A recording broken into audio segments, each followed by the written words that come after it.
Kovai racecourse பகுதியில் உள்ள நெடுஞ்சாலைத்துறை பொறியாளர் நித்திலன் இல்லத்தில் லஞ்ச ஒழிப்புத்துறை போலீசார் சோதனை நடத்தி வருகின்றனர். திமுக முன்னாள் அமைச்சர் ஏவா வேலுவின் சென்னை, திருவண்ணாமலை வீடுகள் உள்பட பல்வேறு இடங்களில் லஞ்ச ஒழிப்புத்துறை போலீசார் காலை முதலே சோதனை நடத்தி வருகின்றனர். முன்னாள் அமைச்சர் ஏவா வேலு மற்றும் நெடுஞ்சாலைத்துறை அதிகாரிகள் என மொத்தம் 11 பேர் மீது வழக்குகள் பதிவு செய்யப்பட்டுள்ளது.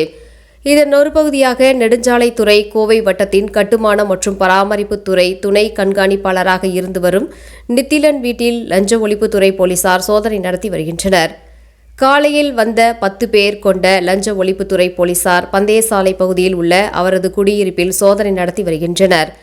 லஞ்ச ஒழிப்புத்துறை சோதனை நடைபெறுவதை தொடர்ந்து வீட்டின் வாசலில் காவல்துறையினர் பாதுகாப்பு பணியில் ஈடுபடுத்தப்பட்டுள்ளனர்.